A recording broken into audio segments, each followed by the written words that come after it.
All right, hi class. I've got Christy here for our week 2 meeting. I've got a few questions that I'm going to answer today and just kind of hit some high points back on week 2 and kind of give you a recap of where we're at from week 1. I'm going to share my screen here so you can see okay, can you see the module there? Christy, can you see that? Yes. Okay. So just kind of quickly going back over week 1. In chapter 1, it just kind of gave you an introduction of what is systematic reading instruction, what is reading instruction, what are the bases. RTI was a big piece in chapter 1, and you'll see RTI mentioned throughout this whole entire textbook because it is a huge part of reading, because that's how we remediate when a student is a struggling reader. That's one pathway, let's put it that way. And that's a pathway that many schools use. And special ed, it's a big component in that students have to have been through some type of RTI before they're ever diagnosed with a reading disability. So that tends to be the most useful path. So just real quick on chapter 1, of course, I have everybody's introduction. It's graded. If you got it turned in, I did get to comment on some of you. Some of you I did not. It kind of got weary there at the end on my grading. And everybody did a great job on your IRIS modules. I hope you find those useful. Like I talked about last week, that's something that's free for you, and you can go back and use those even later on as you start teaching. And maybe like, oh, I kind of remember this, but I don't. You can always go back through and look through and kind of give yourself a little refresher to help refresh your memory on that. So that's kind of chapter 1. And the big thing too is those 5 essential skills from chapter 1. That's kind of where it's introduced. And then the rest of the time through the book, that's all we focus on, is that. Did you have any questions over chapter 1 or anything? No, my son is tier 2 for RTI, so I know a lot about that. Okay. So you have personal experience how this goes. Yes. My son is actually tier 2 for speech. Okay. Yeah. So. Yep. Yep. I feel you. I know that all too well too. Yep. And then chapter 2 is the phonological awareness. And the big assignment, of course, in this was doing your phonemes test. If you can't properly do the phonemes yourself, it's hard to teach it. So this was kind of a recap. Some of you are like, oh yeah, I've got this, it's easy. Some of you are like, oh man, I really didn't necessarily learn this, or that was hard. Yeah, I have to kind of go back through. And that's actually one of the standards on the reading instruction test that you'll take. Okay. Is making sure that you can correctly do those. And if you started on those reading horizons, that has a lot of that in it as well. Yeah. And that's a lot of stuff. A lot of what's covered even in that reading horizons is what's on that core test for licensure. Okay. So that's one of the reasons why I have you go through that, is making sure that you're ready for that core test. Okay. For licensure. I have not got to start grading your phonemes test. I have to sit down in peace and quiet to grade those. So I promise you, we've actually had a death in the family this week. So it's kind of been chaotic. And I've been able to grade some things kind of on the run with my phone. But that's one of them I can't grade unless I sit down at the computer. So I promise I will get on that as soon as things settle here. We have funeral home today, burial tomorrow, and then I should be able to focus on that and get that done. But I did get all your IRIS modules graded, so you're not too far behind. I'm not too far behind on getting those graded. And then this IRIS module here, this PALS, is that beginning strategy, and that's an instructional strategy. So if you're looking for instructional strategies, or you hear research-based instructional strategies, that PALS is one of those. Okay. So as I say, you want to start keeping a toolbox, so to speak, of things that you can use. And this is one of them. And I always tell all my students to try to keep you a folder, try to keep you something where you can start writing this stuff down. If nothing else, just a list. So that way you can go back and say, okay, what can I do here? Because you may use it in another class, or if you're developing lesson plans and you have to use instructional strategy. Well, what instructional strategy can I use? What are those? I haven't learned any of those. And it's, yeah, you have. You just forgot you did. Right. So that's kind of our recap on week 1. It was a fast week. And make sure you're working on that reading horizons. Do not wait till the last night at 11 o'clock and think, oh, I think I'll get on there and do that reading horizons, because you won't. I've done it, but I have not passed the test yet, so it's tough. And the test is a little finicky. Yeah, it is. And there's nothing I can do to fix that. Yes. I have heard complaints. There's nothing I can do, but the reward you get from completing it is worth the finickiness of the test. 84% 2 times in a row. I'm like, really? That's so close. You're almost there. You're going to get it. Like that I'm getting wrong, so. But I shouldn't wait till 11 o'clock at night. Yeah, I shouldn't do it at 11 o'clock at night, probably. Yeah. Yeah, make sure you hit the right button in the right way, too. Yes, exactly. Don't click too soon. Yes, exactly right. Exactly right. So, Chrissy, do you have any questions over week 1? No. Okay, good. All right, so we'll kind of get into week 2 real quick. All right, week 2 really gets into that. How am I teaching reading? Chapter 3 really hits that beginning stage of where you're just beginning to teach reading, moving through, we start teaching reading in kindergarten, in schools. Yes. A lot of preschools, things like that, start on some of these skills in preschool. But generally speaking, and a lot of kids, especially struggling readers, usually kindergarten is the first time they've ever had any exposure to any type of reading instruction whatsoever. You may have kids that come in, they're already reading. And then you have kids who can't identify their alphabet. Right. So you have a vast spray of skill set. Yes. And generally speaking, and this is I always find this interesting, but over the years, it really has, unless you get a really good intervention, that by that 3rd grade really is a predictor for success. So if a student is a very struggling reader by 3rd grade, their chances of them dropping out of school and not being successful later in life is very high. And so those first 3, the kindergarten, 1st, 2nd grade, are very critical years. And that's why you see in schools they spend so much time on reading. Because reading really is the key to everything. If you can't read, it's really hard to be successful as an adult. And I actually had graded someone's paper this morning when they watched this. I don't know who I'm talking about. I wanted to read a couple of the brain research papers, see how they were coming. And one student had put a personal story of someone she knew in her hometown that was a non-reader. And it's because he was deemed mentally retarded at an early age. And this is the way it used to be. And it's changed, thank goodness. But that he could not be taught to read. So he was never given instruction. And come to find out, he really, as he grew up, and if you were to talk to him now, he was a very smart, very capable of being able to read. Probably, as she would have said, would have been maybe on the autism spectrum, would have been where he was at, but nonetheless could have been able to read if given the proper instruction. Right. So, and never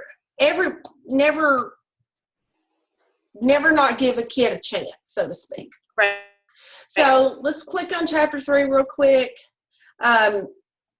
Really, it talks about the alphabetical phase here. We talk about a lot of assessment data that's used, especially if you're using RTI and that progress monitoring, and how critical it is to be constantly assessing to see where students are, to find out if whatever instructional or whatever treatment, I like to call them treatments, whatever treatment you're using is working.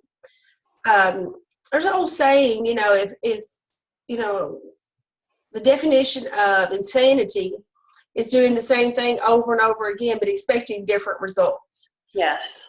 So if you're applying a treatment, you're using a strategy for a student, and the student isn't responding. As teachers, sometimes we're like, well, they're just not paying attention to the way I teach or what I'm doing. And we need to change that mindset to be more of, okay, well, here's a treatment, and this treatment isn't working, so I'm going to do a different treatment. So do a different treatment and see if that treatment works. But we have to be using that assessment, gathering that assessment information to make sure that when we apply treatment, then we test to see if the treatment worked. If the treatment works, then guess what? We're going to continue with that treatment. Right. If the treatment didn't work, then let's try a different treatment. Right. Because everybody responds differently. So just remember that. And this gets into more of tier 2 and tier 3. And we're really talking about that alphabetical phase. And I do like at the end of the chapter, it gives you some games and activities, because especially those younger kids respond well to those kinds of things. Yes. So it gives you ideas. And then there's some things here about Google Scholar, how to use that and link your library. I had a student ask me, said that she was trying to get on there and couldn't get in all the articles she was looking for. You had to pay for, and I don't think she had actually used the library link, because then you can actually click on, and I'll have over the side. I think it's in the video and show you where, okay, just click on this. Then you have free access once you go through USI library. Okay. And then the major piece in this one is that brain research. And I'm going to answer that question real quick. And then I know, Christy, you may have some questions on this too. Yes. On the brain research, I want you to read that Yale paper. So it gives you a little tidbit. Then you can go in and find the Yale paper, read that. Then I want you to go and use Google Scholar to find more articles. It may be 1 article, 2 articles. I don't have a number there. Okay. Find something else about using actual brain research in reading, where they've actually used brain scans, or neuroscience has been involved in helping define and say, okay, really what's going on in the brain, the actual brain. Right. When students are trying to read or having the lack of the ability to read. Okay. What's happening in the brain. So, and it means by implications is, okay, so what does this mean for education? What does this mean for students? How shall we so you're going to have to draw that conclusion yourself. Okay. In there, and it's not a summary per se, but yeah, you're probably going to summarize and tell a little bit about each of the articles. Say, okay, this is what they found. But then the main thing is, what does this mean for education? Or what does it mean for you as a teacher? After reading this information, that will help you in teaching reading. Okay. So that's the main piece of information I want out of this.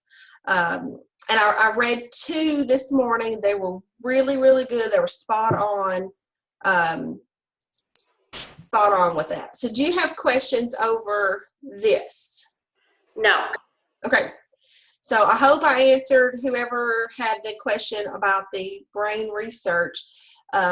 Yes, you do include the Yale, talk about the Yale study, but then also add, and what are the implications from the Yale study? Talk about those implications. Talk about the implications of the current research that you found. There's a lot of research, and that's a new forefront that's going through. And someone had in their paper, it said that there's a disconnect, it seems, between neuroscience and education that really needs to come together. And I totally agree that in education, we do need to be talking to these scientists to figure out exactly what's going on with the brain, so we can better utilize what we do to teach reading. Hence my term treatment. Right. I found it interesting that you asked us to do the brain research because the other graduate class I'm in right now, we talked about the same thing, brain research, but as it applies to the culture of your students and the culture of classroom. And we talked about ACEs. Mm-hmm. So it's all about the brain research. And so I don't know why there isn't more, connected between brain research and education, because it's there, but many people don't know about it. There's a whole skew if you're ever interested in learning more brain-based learning. And brain-based learning is really taking what we know about the brain and applying it to how we teach. Very interesting. Mandela, I believe, is the name of the author. Let's see if I had the book here with me. I think it's at the office. Okay. But very, very, very good stuff. It really talks about the attention that you can hold, that the actual brain can keep attentive to you, and how you do your instruction, what kind of presentations and visual stimulations that you can use, those kinds of things that are actual part of the from brain research. So if you ever, I found all this very interesting. I mean, I really have liked being able. I think it's John Mandela is his name, but it's brain-based learning. Okay, I'll look for that. Yeah, it's real interesting. I've got the book in it's in my office at work. So okay. All right. Well, that kind of gives us a hint over chapter 3, kind of what's going on there. Like I said, I really wanted you to see, kind of step outside of what the textbook was saying with the brain research, and let's look at a different aspect and how that plays for that. And there is not a quiz or midterm. I know on the video, I just didn't redo the video because everything's the same except for the quiz. Okay. But there's no quiz or midterm or anything like that for chapter 3. And I tried to put that in here. Even though the video says there's really not. I just didn't want to redo the video. Okay. All right, so let's move to chapter 4. Chapter 4 is when we get into more of that advanced piece of reading. And my favorite part is, if you couldn't already tell because I have you do an activity, is the spelling instruction. Because we seem to think that those are two separate things. Right. And they're really not. We can teach reading and spelling at the same time. Yes. And we should. Make more sense together. Yes. Help students read. And then also, you've already kind of had 4 chapters that talks about RTI. So now let's talk about RTI to make sure that you are on task with RTI. So, Christy, do you have any questions about chapter 4? Well, the effective spelling instruction. So I found a couple of articles, but I don't know if they're what I'm supposed to be looking for. Okay. That makes sense. They don't give specific ideas. But so maybe I'm just not searching correctly. I don't know. I would like for you to find something that maybe correlates with what's on that 411 table that says, okay, and maybe and even in your search, you may search something like spelling and reading. Okay. And what I really want you to do is look out there. My main goal is to get away from the weekly spelling test. Yes, and I personally know I have 4 children. So my youngest is 6, and he just got done with kindergarten. So my oldest just finished 5th grade. So I've seen lots of different types of instruction. And when my twins were in 3rd grade, their teacher never gave them a weekly spelling test, and the homework was it was a paper that they could select their homework each night, but they were different. Mm-hmm. It was so different. It's like a little game board. Yes, it did. Yes. And they just had to pick 3 things off of it, but it could be any of them. So they could rainbow write it, or they could, whatever worked for them. They got to choose theirs, but they didn't have weekly spelling tests, and every single child's spelling list in the classroom was different. Mm-hmm. Based on their needs. Yes.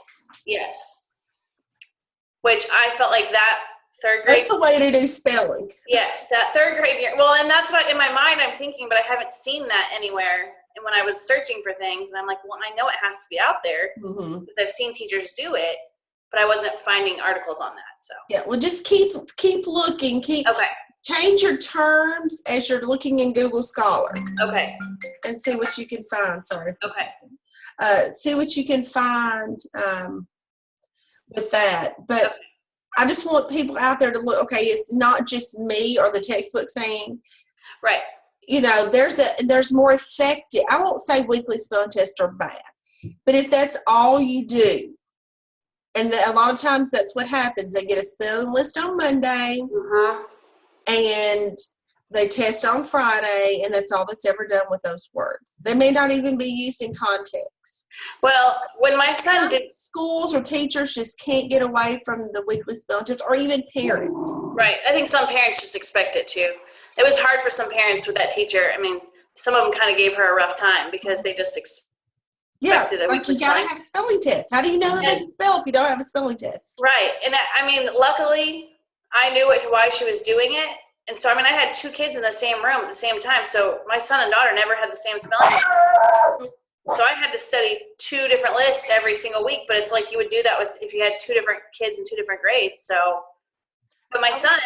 My son had a teacher like that one year, that his list was always different, or he had even more challenging words. Yes. And things that where he would struggle a little bit on the words. It wouldn't be just so easy. Right. And we also had a choice board, they call it, for to do different activities with spelling. It wasn't just, write your spelling words down. Right. There were different 5 things. times each.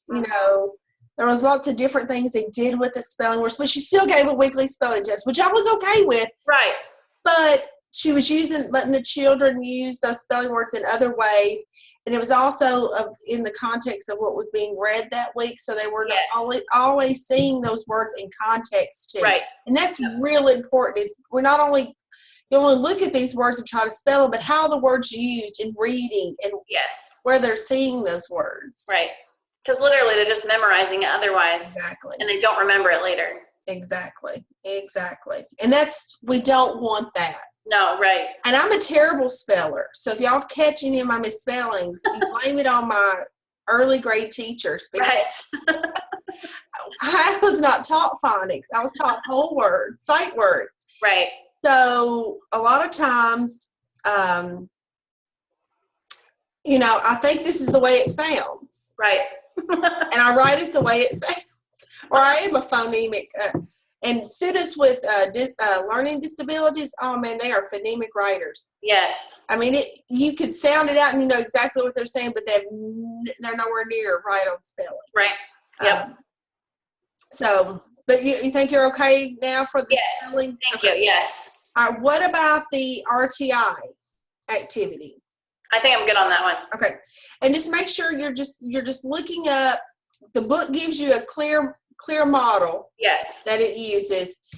Just go and find something else out there, compare and contrast them. What's good about this one? How are they alike? How are they different? Those kinds of things. I just want you to get an idea of how others are using RTI. Yep. And things like that. So, and I think I've answered all the email questions that I had too. Okay. Do you have any other questions or concerns? Or? No, for my graduate project, you said do a paper for one of the presentations. Yes. I haven't decided which one yet, and I don't know if that's just because I don't have the spelling one. You know what I mean? I don't have Yeah, we're just now getting to the presentation. Right, exactly. Yeah. And I wanted to ask that question about the spelling before I started that. Yes, so no, for yours, any of these that we're doing the presentation on, the phonemes probably wouldn't be a good one to write a paper on. There's not enough for you to. You want the paper turned in at the same time as the No, you can turn it in at the end of the semester. Okay, great. Yeah, so just pick one of these that you're thinking, okay, what can I write a paper to go along with it? Okay. And there's even, there's a couple more presentations, I think, in the later weeks. So it may be something that you wait till the end. To find out which one Okay. Yeah. That's what I need to know. And once you do your presentation, you'll probably have all your materials there to write your paper. Yes, exactly. So it'd be a lot of what you would say. And then is that what you want, like a 2-page paper for that too? Or do you want? Okay. Yeah. Okay. Yeah, that'll be fine. Okay.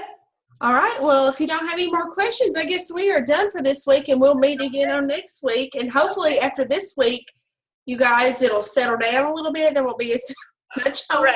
I do apologize.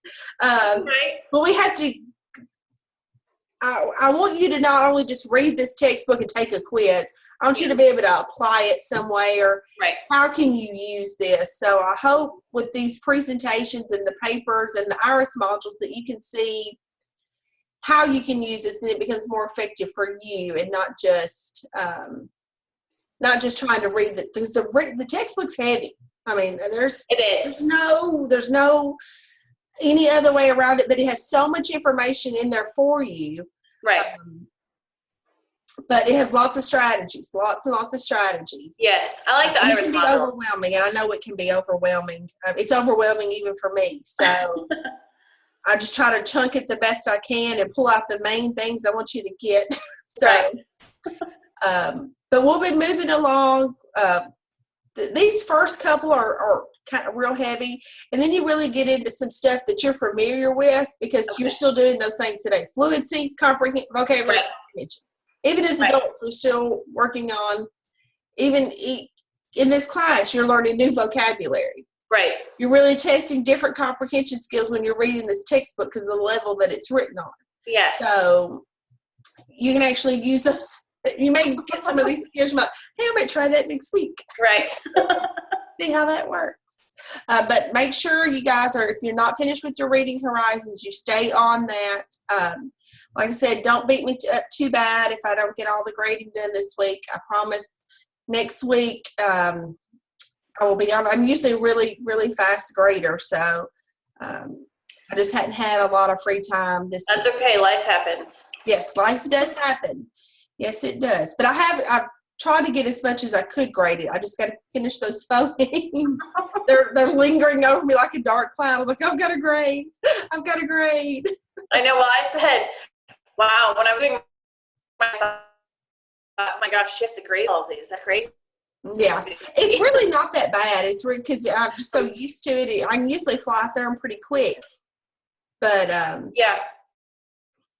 All right. Well, I guess we're going to. Are you there? Yes. Okay. I think I had a brief interruption in internet.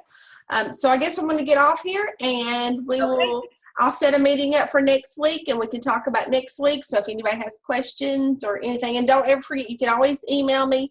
I'll be kind of intermittent in the next 2 days on my email, but I'll have my phone with me. So if it's a short response through my phone, sometimes it's hard to type out a long response on your cell phone. Yep.